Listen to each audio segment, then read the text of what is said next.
In the last 48 hours, climate policy has split across the Atlantic. The European Union is advancing rules that ban the destruction of unsold clothing under its Ecodesign framework.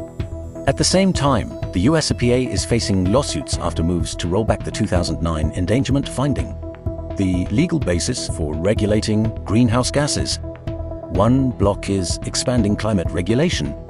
The other is testing deregulation. This isn't symbolic. It's structural. In 2009, the EPA concluded that greenhouse gases endanger public health. That finding became the legal foundation for federal CO regulation under the Clean Air Act.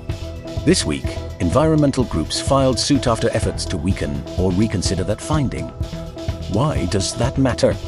Because without it, the federal government loses its strongest legal authority to regulate carbon emissions.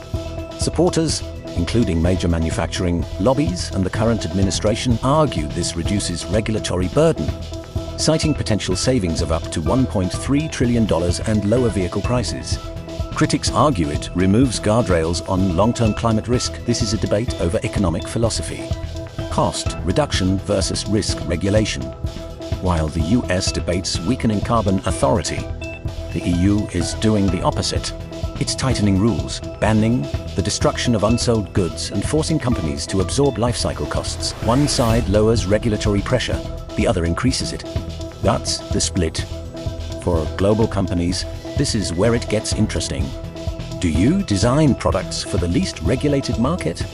Or the strictest one? History suggests something important. When a major economy sets higher standards, multinationals often adopt them globally, the so-called California effect. So this isn't just EU versus US. It's a test of which rulebook shapes global capitalism. We're watching two economic models diverge in real time. One prioritizes deregulation and short-term cost relief. The other embeds environmental risk directly into product design. Which strategy wins? And which one proves sustainable economically and climatically? That's the real experiment. This is Environment Eyepiece, where we examine the forces shaping our climate future.